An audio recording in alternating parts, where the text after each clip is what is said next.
Welcome to Old City Radio, live from Yerushalayim.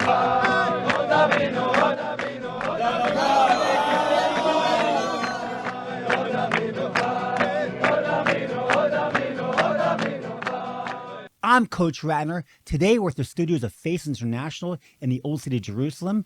Faces International is a nonprofit organization that is helping out soldiers who need supplies at battle, and they also helping out the families of soldiers and the displaced families here in Jerusalem.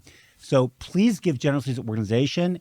Below there is a link where you can click and donate. But today we also have a special guest, Darren Glick, all the way from New York. Darren Glick, it's great to have you today. Nice to be here. Your story is quite amazing. You end up coming to Jerusalem before the war on vacation, and now you're still here and you're helping out in many ways that you can. Tell us your story.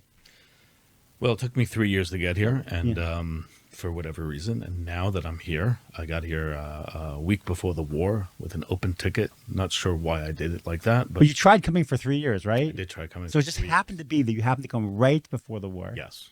For a variety of reasons, I could not come. I was sick, and I finally got doctor's approval 2 weeks before the war. Yes. 1 week before the war, I bought an open ticket a few days before the flight, and Which most people don't do, right? I don't think I've ever done it. Maybe I've done it once. I don't know why I did it like that, but for whatever reason, I did it, and the war started, and I felt it was my obligation to stay. Yes. So what have you been doing to help out with the war process, the whole idea? Because everyone's doing something. My wife makes, my wife makes, she's making the tzitzit, and my kids have been doing packages. And now, actually everything here in Jerusalem is almost back to normal. It seems because my kids are in schools, they have their programs. It's almost like, I feel like we're in a little bubble here. Yeah. I call it the eye of the storm. That's a really good statement because yeah. It's true. We are in the middle of a hurricane, but we're in the calm part of it. I feel like the eye wall is extremely strong, and I pray that it expands every day. Yes, but amen to that. Amen. And it does feel like you're in almost like a slice of Gan Eden to some extent, because the unity that you're experiencing, that I'm experiencing, and participating in now, is an incredibly powerful feeling. So what am I doing, you asked? It happens to change every day. Yes. And it just the same way that I met David, and I met you, and I met other people. David is our producer. Our producer here in Jerusalem. It happens. It just happens. And those that have been here for a while just accept it and understand it, and you don't really have to even acknowledge it. Yeah. I have as a musician, I remember writing a lyric to some extent. You in the blind spot. I forgot exactly what the. In the blind spot, you can see the heart of the city. Yeah. But you don't stare, you don't dare, you don't care. You just let it be. Oh, that's nice. I love rhyming.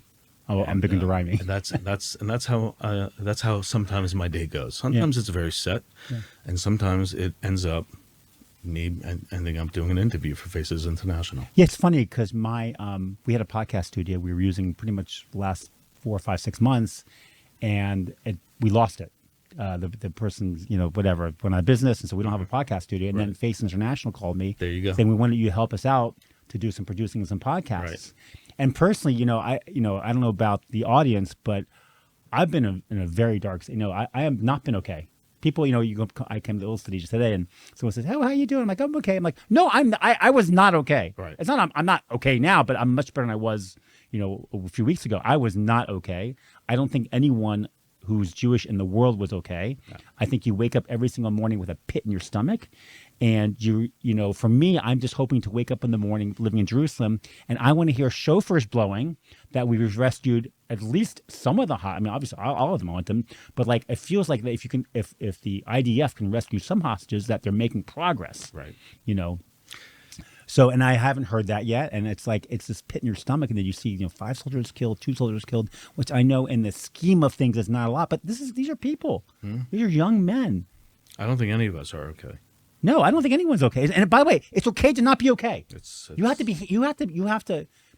be happy with where you are, which is not okay. I'm not happy with it, but you have to. That's our reality. And the difference between many people and ourselves at this moment is that the way we react to not being okay is what the reason I'm here. Yeah, and that is the selflessness and the unity, the achdus, the selflessness, the care. I've never experienced something like this, but I knew it was going to happen, and that's one of the reasons I stayed, or probably the main reason I stayed. Because of the uni. I knew something special was going to happen like this, Yeah. and I wanted to not just witness it; I wanted to participate. Yeah, it does feel good to be here. In fact, Yeah. there's a number of unity trips that have come to Jerusalem Right. last week, and everyone that comes says, I don't want to leave. I really like being here. Yeah, everybody I know that's come here Yeah. is upset that they left. Yeah. and they're going. And I know one of the trips went to Sderot, and they had some missiles there this week, Right. and which is unfortunately it's like I gotta say, it's almost like rain. It's like, oh yeah, it's gonna rain. We gotta put a raincoat. It's like missiles are like rain there. It's just a common thing that you live with. Right. But these people are from America and they're not used to it, and they had to go to the bomb shelter, and they still don't want to leave. You mentioned before we're not okay, and No, we're not. I have a friend of mine whose son is a hostage in Gaza, Hirsch ben Perel Chana, if you can have him in mind in your prayers. His name? Can you repeat his name again? Hirsch ben Perel Chana. Hirsch ben Perel Chana. Yes. He had his, unfortunately, he had his arm below the elbow blown off. Oh, And apparently he tourniqueted himself, and they have a video of him being on one of the cars going into Gaza. Oh. So his mother, Rachel, has been extremely strong and active throughout the entire world. She's been in the United Nations. She was talking in Washington. And it's very important to just keep his name as well as all the Chatufim, all the hostages' names in our mind, in our prayers, and vocally and share them as well on social media. I don't know about you, but I have had. There's a name for it where you feel guilty that you're not a hostage, and like, why is it not me? It's something some sort of syndrome. Yeah. But I have remorse. I Yeah. have guilt. Like I'm guilty that I'm not like. Munchausen syndrome. But yeah, I feel guilty like that. That why is it not me? Why does they have like an 8-year-old girl? Like it's ridiculous. These young girls and mothers. Like it's hard to even To get into imagine. that psyche, Coach Ratner, Yeah. is deep and dark. Yes. And I know that even when I'm praying for one specific hostage, I feel guilty that I'm not praying for all of them. And I have a list of all of them. And Yeah. I do try to go through all of them. So when I do post or when I do pray, I first pray, according to my rabbi, you should first pray for Klal Yisrael. Yes. Then pray for the Chatufim, all of the hostages. And then you can go pray for specific individuals, which I do. And, in that way, it relieves a little bit of that psychological guilt to be praying for just one. Yeah, I excuse me. My wife said something to me, which is, she's very spiritual, and maybe someday I get to meet her. But she said that it's not meant for you to be there. God intended for those people to be there, and that's a hard thing to understand. Why do bad things happen to good people? But it really has helped me a lot. That my purpose for not being a hostage is to do something else, which may be to be filming these podcasts for Faces International to raise money for them to help the soldiers and help the families. So who knows? We don't know what the end game where it's going to take us. But it's been really hard to get over that. That why am I here and they're not? And so that's been kind of the big issue. But I'm coming out of that dark place, and I'm hopefully other people are, and we do have to have joy in our life, and our weddings and our bar mitzvahs, and we have to have some joy. It can be muted, it can be muted. I know my wife's birthday is today actually, and I don't feel like I'd take my wife to dinner and have. I don't know. It's hard to want to celebrate. As a musician, I didn't even think of picking up the guitar for several weeks. Yeah. And there came a time where somebody invited me to play for her family as well as some of the yeshiva students of her school. And it felt right. Yeah. It wouldn't have felt right for me to just, be jamming on Ben Yehuda Street. Sure. Somewhere. But when you said that it didn't, why aren't you a hostage? And exactly what is your purpose right here, right now? And I've been thinking about that. I think a lot of people have been thinking like that. Every morning I pray. I found a little spot right by, underneath the King David. Behind the King David is a beautiful little neighborhood called something Moshe. Oh, you mean Moshe? You mean There's a Moshe. shul there. Right. There's a shul. So above the shul, there's a little spot where I can just pray with the old city in my view. Yeah. And you realize that okay, 3 years it took me to get here, but every step we've taken, every action we've taken in our lives, not just me and you, everybody has led to this moment. And what is it that we're supposed to do? So you're supposed to be here. You Yeah. are. That's Yeah. why you're here. And I'm supposed to be here. And David is supposed to be helping us. And everybody that's in New York, United States, and around the world, that's where they're supposed to be. And once you come to that realization, it becomes a little more comfortable Yes. with the path that you've been not. I didn't even choose. I chose everything up to this point, and then going forward up to that point. Every single step that I take, I feel, is walking in that derech. Yeah. And that's how you and I met. Yeah. So I think the two things I want to discuss that really cause a lot of this angst that we have is one, obviously the war itself and the 1,400 people that died and all the hostages, but one is the reactions from the world. I mean, like, it is just crazy that you see people coming out immediately, not even like the first day, with pro-Hamas supporters, pro-Palestinian. Now, we can separate the pro-Hamas, Palestinian, whatever, it's two different things.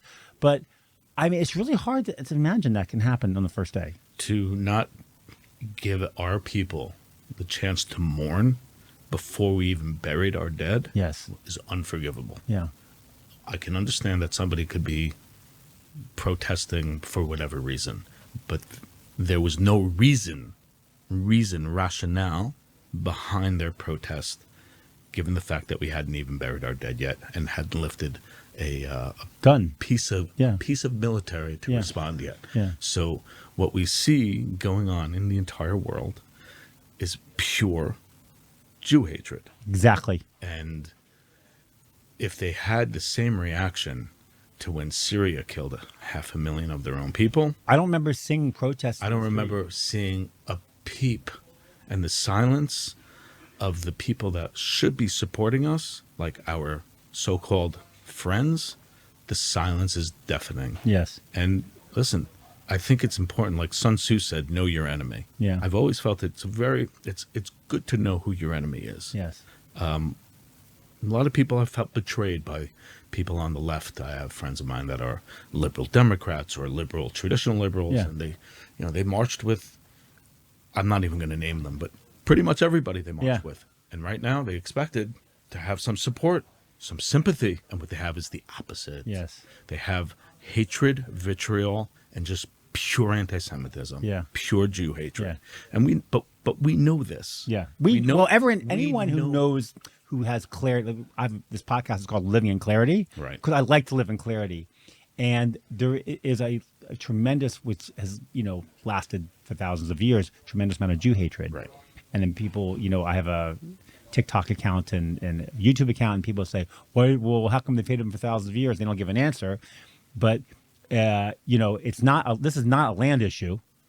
Obviously, No. Not a land. They've turned down lands. They've turned down. They don't want us. They don't want us dead. The clarity that you're referring to is that Amalek, the way they describe it in the Torah, is that Amalek, right? Amalek, Yeah. the way Amalek is described in the Torah, that despite knowing full well that their attack on us will eliminate themselves, they will destroy themselves if they attack us, they will nonetheless attack us and try to kill us and try to weaken us. And there's no reason for the hatred. There's no reason.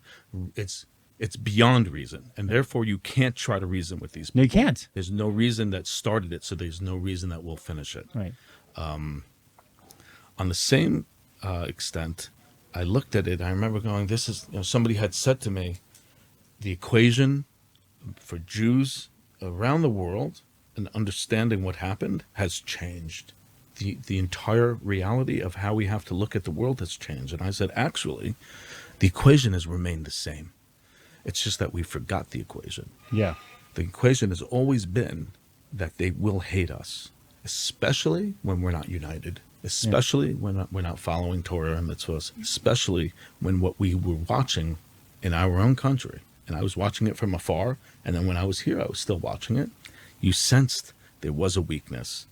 And there is now information coming out that they actually they understood that we were weak. Yes. And they were actually they pushed up their attack because they understood that there was a weakness going on here. Yeah. They were watching every Saturday night what was happening in Tel Aviv. Yeah. And you and I sensed it. So of course our enemy is going to. Of course, yes. But what they didn't expect was how strong they were going to unite us. Yeah, I'm not sure. I mean, I don't want to think for them, but I'm not sure that they expected the reaction. Not a chance. Did they expect? I'm not sure they expected to kill 1,400 people either. I don't think they. I'm not sure they expected to take 240 hostages. I'm not sure any of this was.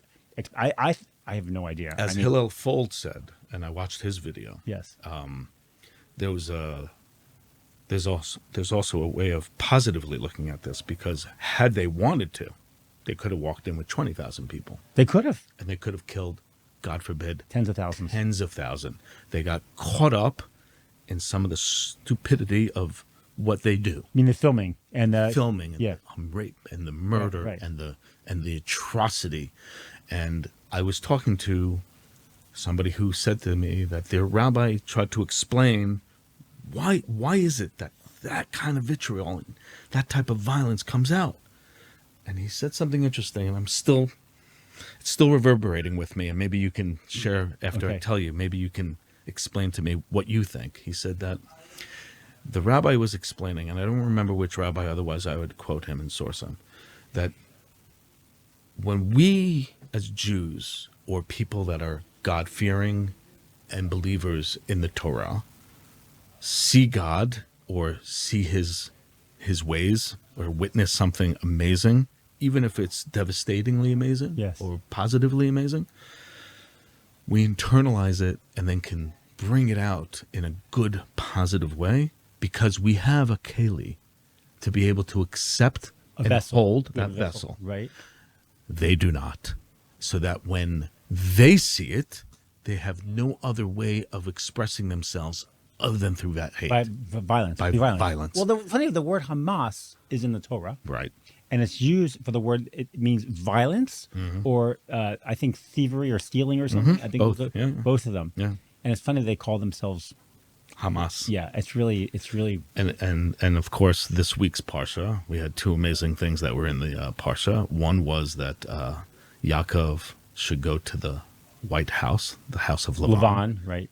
And they mention Yehudit Bat Beri, which is the hostage whose body was unfortunately identified just a few days ago, murdered by Hamas, and they were recovered from underneath the hospital. Mm-hmm. That was her name, Yehudit, and she was from the Beri, right? Kibbutz. Yes. As well as going to the White House, and the second part of it was that Yaakov should go to House of Lavan, the White House, and that the hostages should be returned. The Hamas, it's quoted in there. We can put the quote perhaps underneath, but that the Hamas will have to return hostages within the same pasuk. And yes, Esau took Yehudit, and it also says Esau took other people's wives as hostages and wives and as slaves and hostages. Yes, this is the translation. So we're witnessing the actual Torah being repetitive. We did a podcast. It's not out yet. But we filmed last week about how when Avraham and his nephew Lot were not getting along,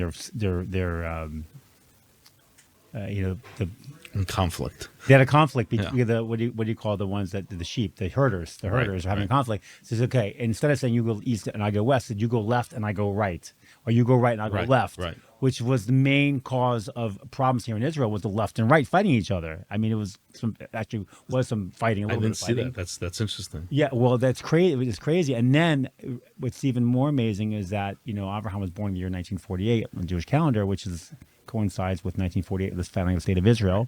Right. And God told him to leave his land. He left and he came to Haran 75 years later. And that's the same year that this issue with Lot happened. And then Lot immediately was kidnapped by 4 kings. And Abraham had to go rescue him. And that year in the Jewish calendar was 2023. The parallels that's pretty crazy. From the beginning, Coach Ratner, the parallels have been amazing. And I always have to be careful because I'm not very spiritual. I like statistics. I like reality. I'd like to debate that, but okay. I'm not that spiritual. So like when even today I was wondering with my rabbi and he said something, I go, we were talking today about we're talking about the 14 years that Yaakov was in the yeshiva Shem and Aver. Right. And in the first 4 words of this week's Torah portion are the words you can find by mixing letters is, Shem, Aver, and Arba Yisrim, right? It's in there, right? So I said, that's like, taking an arrow, and hitting a tree and then making your making your bullseye around the arrow. And I think a lot of Torah sometimes is like that. Yes. And that bothers. I'm not a big fan of that. But this is not that. We're not seeing that. We're not seeing. This is like it's all matching what's the Torah saying. Yes. And the Torah says God will bless those that bless the Jews. This is one of the main things that I love in the Torah. God will bless those that bless the Jewish people, the Jewish nation, and God will curse those that curse the Jewish nation. Now, when you look at all the countries in the world that are friendly and nice and vote for Israel, they are amazing countries. I mean, you could accomplish a lot. Everyone wants to live there. They are high standards of living. They could come out they're constantly innovating and growing. And the countries that do not bless Israel, the ones that curse Israel, how are they doing? Some of them have been deleted from history. Like a lot of them. Like think about all the Jewish people. God said the Jewish people will be around forever, and I don't know how our enemies do not see this. Where the police team and the Canaanites and the ancient Greeks and the Romans, none of them are around anymore. Egypt, Rome, Babylon. I was not raised in an observant home. I was raised in a very secular Jewish home, like many Jews. And when I started thinking about how the state of Israel formed and how everything in the Torah led up to the state of Israel, and it says in the Torah, you'll be burned, the Holocaust is in Devarim. I mean, it's all written out in the Holocaust. And you'll come back to me as a nation, which means we're having the greatest return of Jews to Torah in the history of the world ever. There's more Jews learning Torah right now than any time in the history of the world. I mean, you have 7,000 people just in the Mir Yeshiva here in Jerusalem. And you go to Lakewood, it's like tens of thousands or 100,000 people learning Torah. So we're coming back to God. And we took this country, which was barren by any stretch of the imagination. Nothing would grow here. Nothing. And then suddenly now we are exporters of fruit and vegetables and coming out with some of the greatest technology, not just in healthcare, but in all sorts of innovation. And like, how do you not see God's hand? How do you not see that this is an absolute miracle? Not at the same time that we live in a country where every country we are surrounded by wants to destroy us and kill us. Like, how do you not say, and the population, how do you not say, okay, this is all random? Like, this is not random. And the population of Israel has increased by 3% since the start of the war. Since the start of the war? Yes. Yeah. So around the world, people have gone to a country where there's a war, where there was a mass murder, where there was atrocities, and there's rockets being fired every day. There's missiles from Lebanon. And this is where people feel safer. So, what does that tell you? It's what other country? Well, before we continue, please like, subscribe, and hit that notification bell so you never miss a video. What other country has a population increase? Right. Exactly. Usually they run. They're running from the country. Yeah, I had running to the country. Yeah, I had people in my family say, "Are you coming back?" I mean, I thought about it. I mean, like, should we go back? I'm going to think about it. I'm not like so hardcore, like I'm staying here no matter what. Like, no, I have to protect my family. That's my job, is to protect my family. And I think, where's the safest place for my family? And I started thinking about it, and I discussed with my wife, and she had no interest in going back anywhere. I'm like, I think we just have to stay here. I think this might be the safest place. I mean, like, we pray here, we live here. Jews have been in Jerusalem forever. I mean, there was times that the Arabs tried to throw them out. Like, I mean, this is so not about land. This is so not about that. This is complete Jew hatred. That's all this is. There's good and there's evil. And you can see in the protests, you can see in the protests around the world, which protests are like about, like they talked about in America, they had a gathering, a rally last week. It wasn't a protest. They weren't protesting. Just return the hostages. And it was all about love and unity. That's all it was. Yeah. But you don't see that anywhere in Europe or in America when they have these colleges. Evil exposes itself. And they're evil. It is just pure evil. Yeah. And they say, wow, genocide. The Arab population has increased from 700,000, the Palestinians from 1948, 700,000 to 7 million. That doesn't sound like that genocide to me. No, there's no genocide here. There's no occupation either of Gaza. That's all. You know what that is, Coach Ratner? What? That is a modern day blood libel that we're witnessing. Yes. That we've been told about for thousands Of years, I know. So why? I had to ask myself. So why is this? Why would this happen? One of the things that I recognize, not why, but the how, or the perhaps a spiritual reason behind it. We were told these stories by our ancestors in the Bible, as well as by our own ancestors, our grandparents, and it was seared into their brain, into their DNA, into their psyche, the stuff that they saw, whether it be in Germany or in Poland or different parts of the world, Russia, anywhere, and it was Spain. passed down to us, and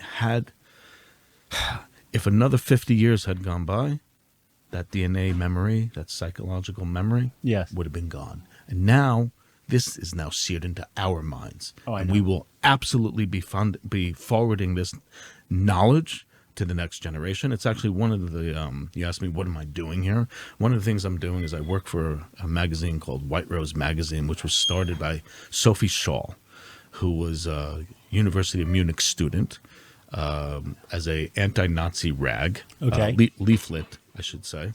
She was handing them out to students while Hitler's rise was happening, and she was hung for her activism. She was hung. We, at White Rose, the founder and editor, Karen Lerman Block, took control of the name, or bought the name. And what we've been doing is putting together an extremely deep understanding of what is jihad and what is Jewish identity. And we're going to be going to the high schools, Jewish and non-Jewish, public and private, all throughout New York City and hopefully beyond into the tri-state area and the national and God willing world, as well as to the corporations, because it's necessary now, as my father had done with a program called Jewish Public School Youth, Gypsy, back in the 80s.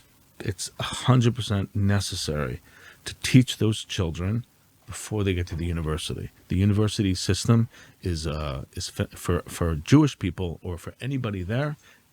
We've already lost that war. We have to fight. We have to fight the war for the next time. The Arab countries, a lot of the Arab countries fund with like $14 billion, billions of dollars to schools. So Jewish donors pulling their money out It's isn't nothing. really going to It's make not a gonna do difference. anything. They're not going to change their way. By the way, Harvard invited neo-Nazis as well as Nazis to their campus pre-war, pre-World War II. They were, and we have an article coming out about that. They were in support. The Harvard Review supported Nazism. So it hasn't changed. Like I said, the equation hasn't changed. It's just that we forgot.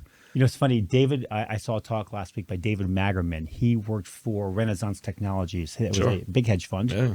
And he doesn't work for them anymore. And he was one of the high speed trading and the quant trading. He was the man behind it. He rose to the top of his field, and big donor to Harvard. No, was it Harvard? Harvard Law, I think. Was it Harvard? One of the big schools. He was and he said, you know what? A lot of these Jews are writing letters like, if you don't fire this professor, I'm stopping giving you money. And he goes, you know what? I can't change the way they think. You can't. When someone hates Jews, you're not going to convince them to love Jews. That's just not going to happen. There's nothing you can say to convince them. I don't waste my time. You're just wasting time. So he wrote a letter to them saying, thank you for the education, and we see things differently, and I don't expect you to change. I'm not asking you to change. You've shown your true colors, and I'm not giving you more money. I mean, that's what he said. And you have Bill Ackman, who said, I thank you for exposing yourself. None of you are going to ever work for me. And then a bunch of other leading corporations, financial institutions said the same thing that were run by Jews, and said, thank you for exposing your hatred. You will no longer be potentially having a job with me. And then they tried to pull their names off of their list. Of course, when they see the results. Shaming, to some extent, can help at least curb their enthusiasm. Right, yes. It's not going to change their minds. No, it's not going to change their minds.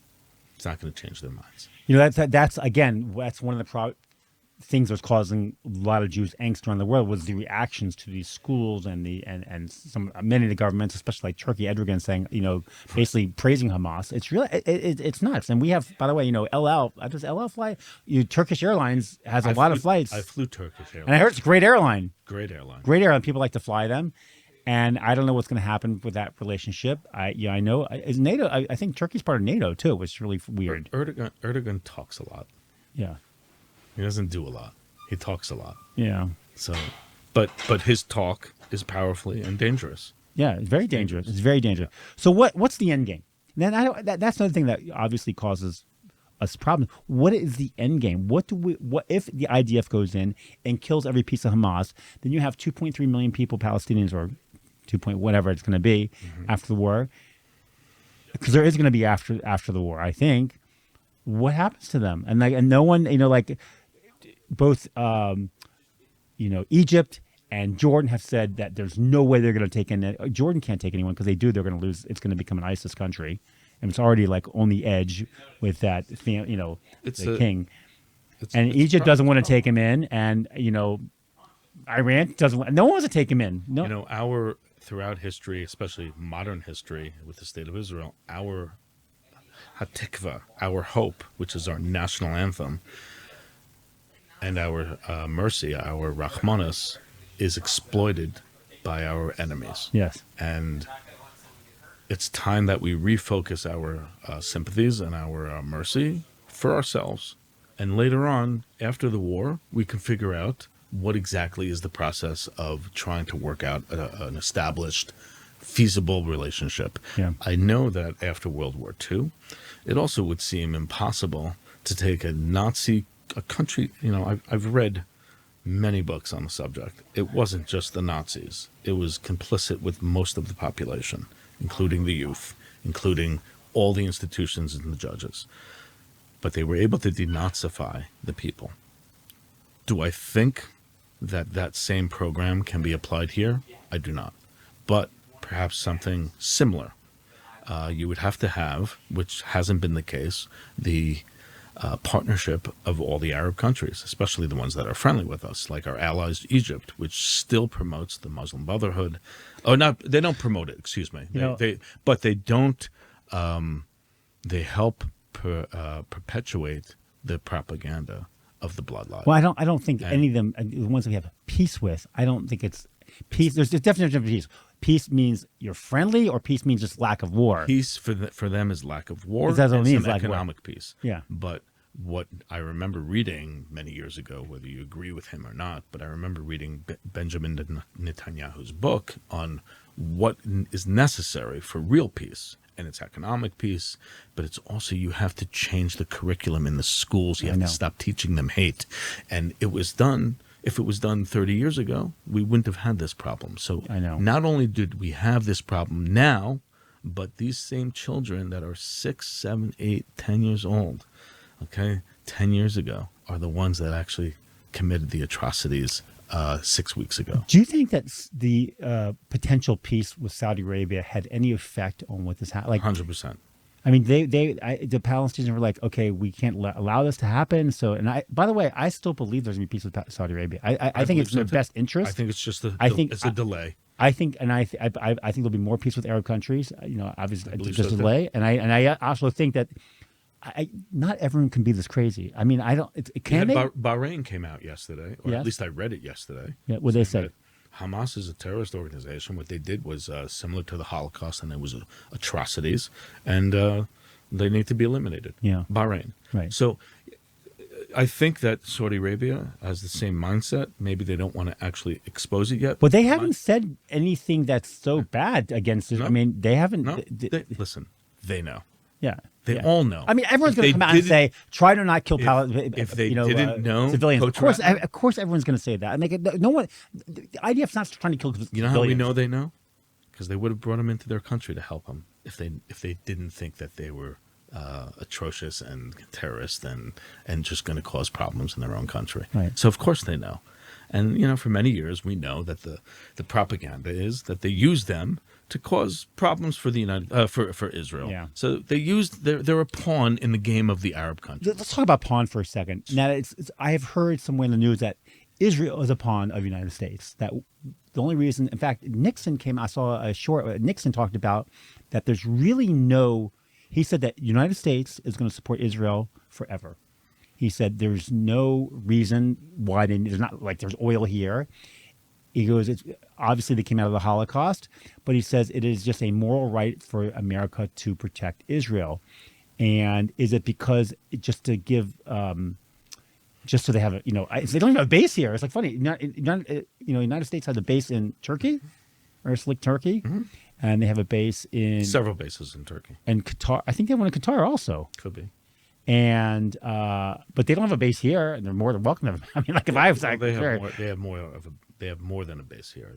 They have their administration sitting in on military conversations here. Yes, that's true. So, they're actually helping make decisions, which is problematic from a lot of people's perspective, that they've ingrained themselves within the military establishment. Yes. and their decisions. Yeah.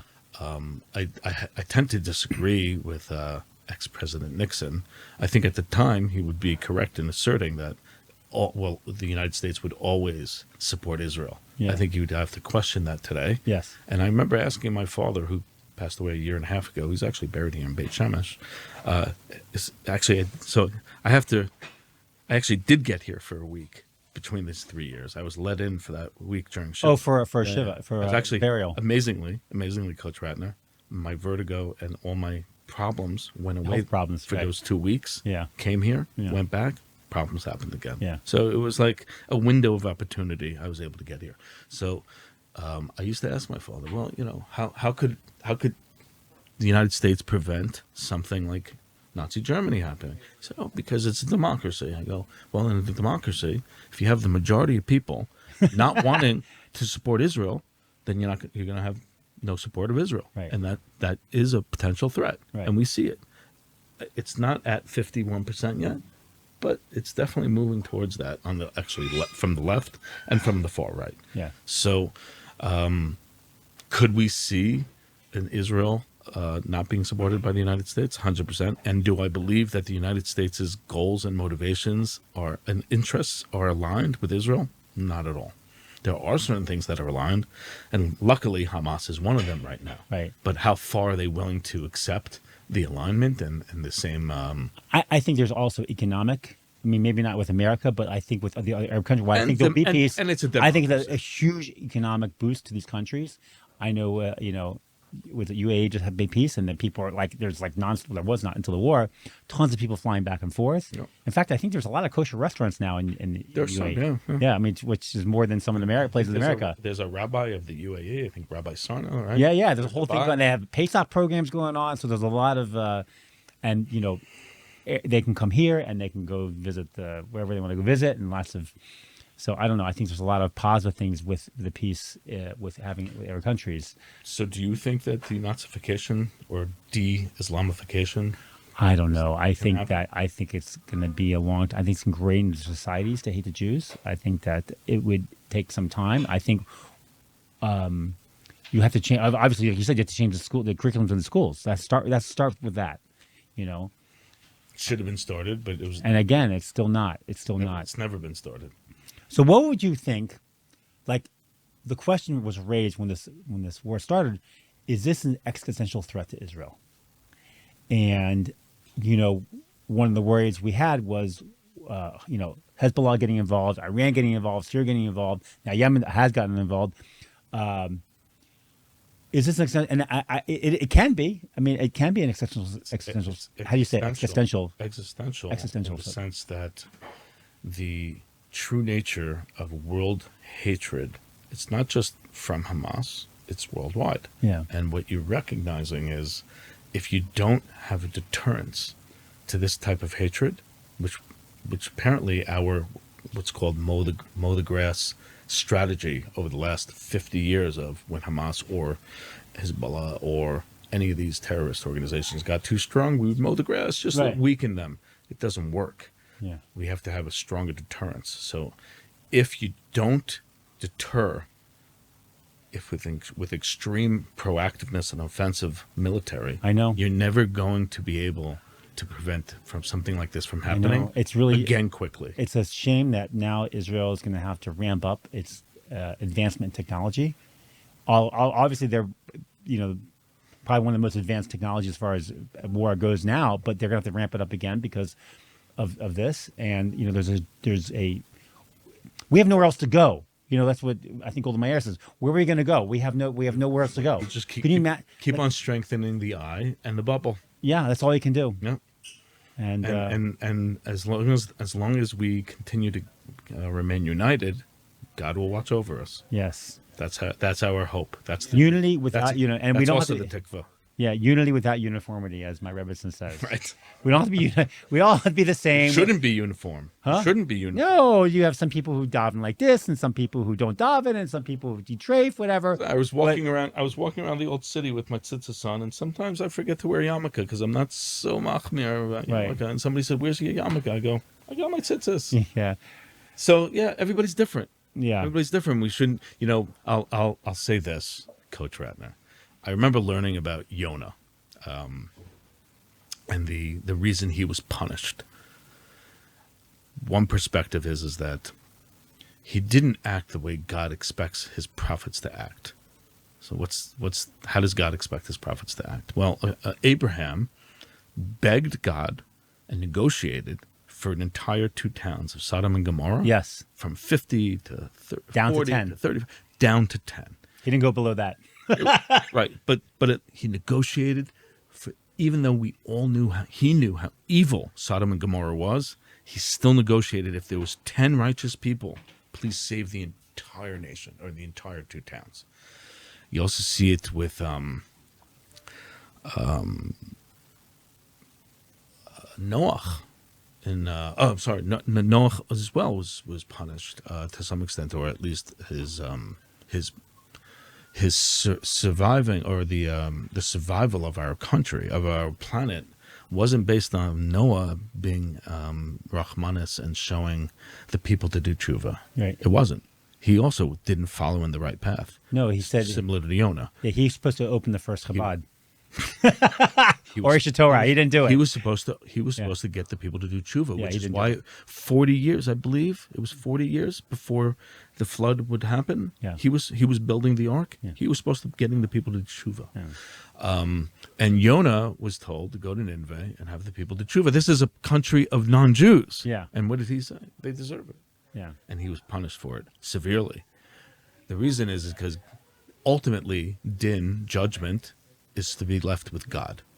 God, of course, expects us to have some din. Our universe, our world was created with din. But he expects our prophets to be sympathetic first and to beg for our people to be forgiven. Moshe Rabbeinu, I'm sorry. So the other one was Moshe Rabbeinu and Avraham. Moshe Rabbeinu, when God said, I'm going to wipe these people from the Torah, Yeah. because of the Golden Egel calf. Zahav. That's the Moses golden calf. himself said, if you take these people out, take me out from the book as well. Yes. So he went up, and God loves that. Yeah. And I always use the example, and Babylon, and one more example, Coach Ratner, in the story of the Tower of Babel, yes. Okay, it's a perfect example. Why didn't God destroy the world for the people who rose up and tried to build a tower to fight God? Because on one level, God was actually proud of the people.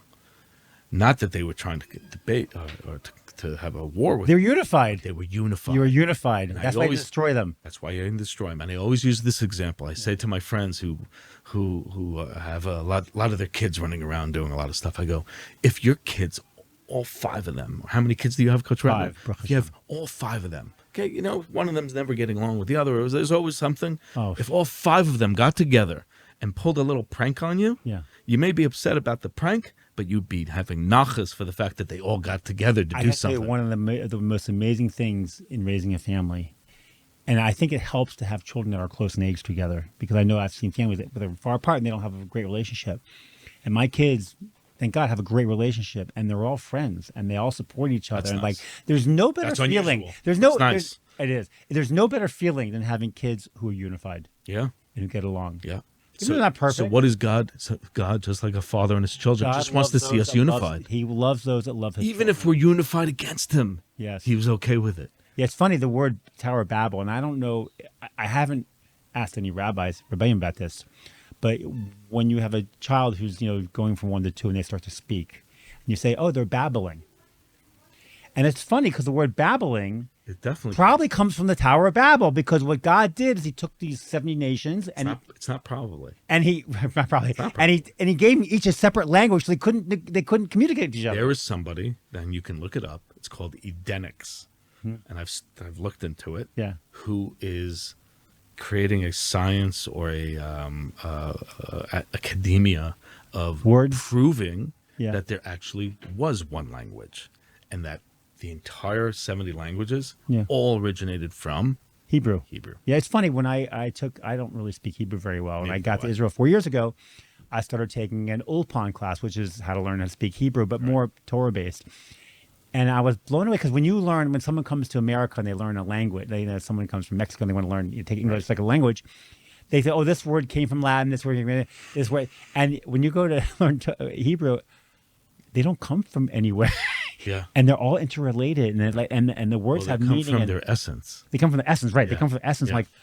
and that this is really cool. I mean, this is not like, it doesn't come from anywhere God else. brought the animals in front of Adam. Yeah. He saw almost like Essence. in a matrix level essence of them. So, for instance, the easiest one is the dog was Kelev, Yeah. because a dog has so much love and loyalty. They called it Kelev, Like a heart, like a heart, right? And every animal was named by its essence. So every word that was created by God, the letters were actually what created the universe, according to the Zohar. Well, they said that I think Every letter Rashi said the has Hey and the Yud was spiritual and physical world, which is by the Yud and Hey is the name of God. Right.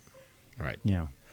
So the answer we have going on here in our podcast is that basically you bring God into your life, you follow the word. I try to live my life through the lens of God. What would God make when I want to yell at someone or judge someone? I'm like, what would God do?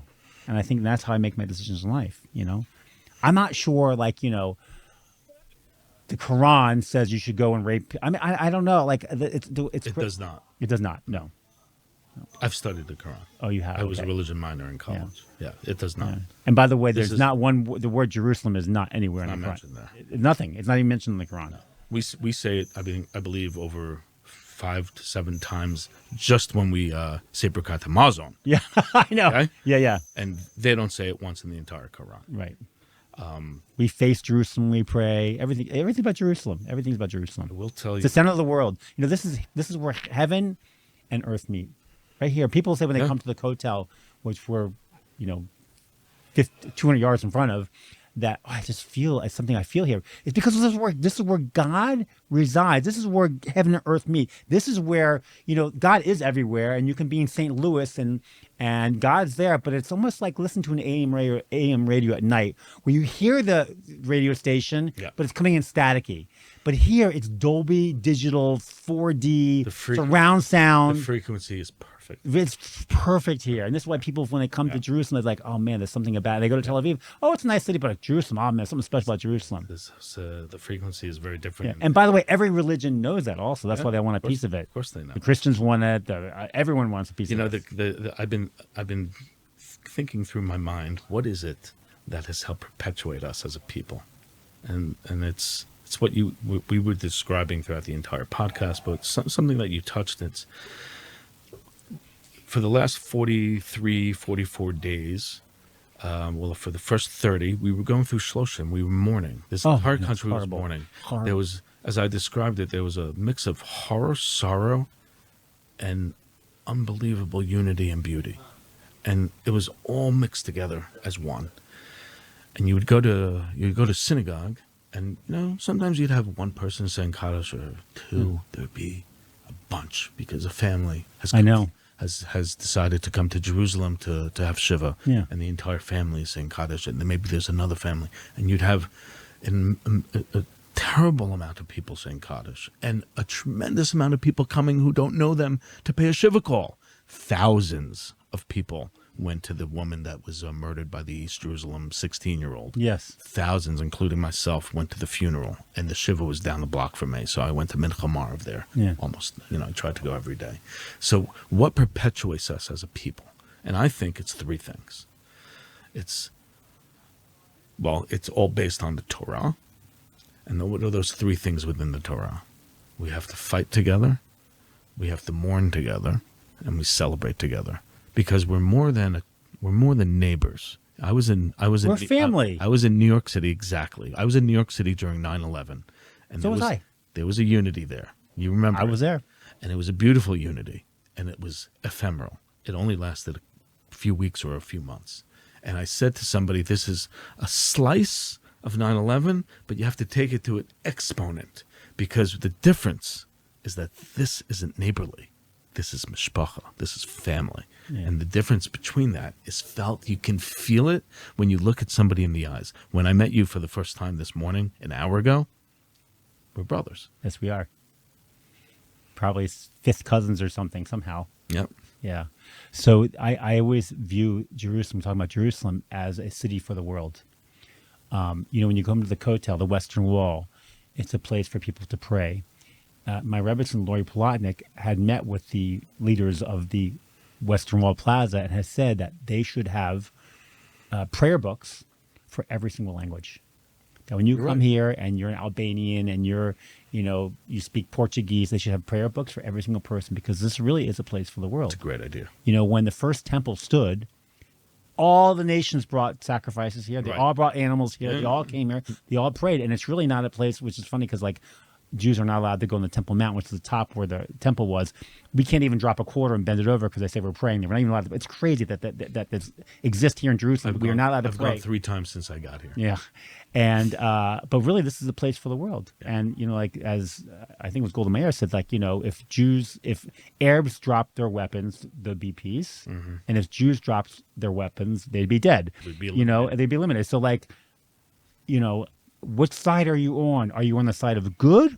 Are you on the side of evil? You have to make a choice in life. Yep. What side am I on? There are no fence sitters in this battle anymore. No, this is good Anybody and evil. That has decided to remain silent is complicit in the other side, and I hold to that, because if you choose not to speak out when you see evil, eventually evil will get to you. It will get to you. You're also complicit in not speaking out. The old adage is, when the Nazis came for so and so, I didn't speak out, or when the Nazis came for those people, I didn't speak out. And then when they came for me, there was nobody else left to speak out. If you don't speak out now, then you will be forever holding your peace, unfortunately. Right.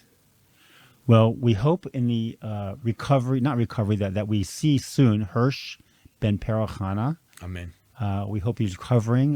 God willing, they're taking care of him, and maybe when he comes back to quickly, Israel, safely, they can put another new. They have these new arms they can give him. God willing. Amen. And we hope that there's peace in the world, and we hope that the world stands on chesed, on kindness, MS, truth and justice, and that we see justice done in the world, and that we all see how to live in clarity. That's why I want us all to live in clarity. On that note, just before we end this podcast, yes, I was told something. Again, I don't remember who, because I as you know, we're hearing a lot of good Dvar Torahs. Yeah. But when the Nazis committed their atrocities, they hid them. And when Hamas did what they did, they exposed them and were proud. Yes. When you have an evil, like the equation that I said is not new, but when it's revealed again, when you have an evil that takes it even further, to the extent, because we thought the Holocaust was the pentultimate evil. It's not. We're now exposed to what we today is a pentultimate evil. But when it's exposed to that level, and they're proud of it, and people are marching in support of it, on the other side has to come an exposure of good as well. Oh, it's going to come. And the difference between the exposure from the evil to the good is that from the good there is no limit. There is a limit to the evil, because it will destroy itself. Yes. So what we're all looking and waiting for and feeling right now, Coach Ratner, is the moment when there is going to be and it's going to happen. I don't know exactly when. I just pray that it'll happen quickly. It's funny. I when I talk about investing, which I don't do that much anymore, that when you invest in a company, what's the most you can lose if you buy a stock? Is what you put in. You buy $1,000 worth of stock, you lose that. But the limit to what you can make is unlimited. Yeah. It's unlimited. There are people that put $1,000 into Monster Beverage or Amazon or Unlimited. Apple, and they've made tens of millions of dollars. It's unlimited. And the good in the world is unlimited. And you have to be able to see that. Amen. But you have to choose your side. Yes. Am I living on the side of good? Yes. Am I living on the side of evil? Amen. And an organization that's doing good in this world is Faces International, Right. here based in the old city of Jerusalem. And they are helping to find out. They don't just like bring, like, I know some people they're bringing brownies to the soldiers. They don't need any more, I'd say crap, but they don't need any more like junk food, right? But they say we need bulletproof vests. We need to get Shabbat dinner for this day. We need a barbecue. We could use a barbecue for this day. We need, certain supplies like, When I walked knives. in here that first time, when David walked me in here a couple of days ago, and I saw all the different goods being put together in different tables and being put into boxes, I knew I found a They're spot. taking orders from what they need and delivering it, and they're helping the families. Lots of displaced families, not just ones that the government made leave because they're too close to the borders. There are many communities that are close to the border of Gaza that are they're not within that limit, but they hear the bombs constantly going off and they can't stay there. I know we have a family in our building. Yep. I think in the T-vote they came from, and they don't have to leave, but they left because they just can't live there. Yep. And they're not getting support from the government, so we have to support them. Yeah. So please be generous. Please. Give to Faces International. There'll be a link below in this podcast. And I want to thank you so much, Darren. It was great to interview. Great to have you on this talk today. Yes. And we'll hope to maybe see you again. And this is the Living Clarity Podcast. I'm Coach Ratner, and we'll see you next time. Thank you so much for tuning in to Old City Radio. Hope to see you again very soon. Remember, this isn't just information. There's tools and practical wisdom to completely transform your life. Faces International, thank you very much.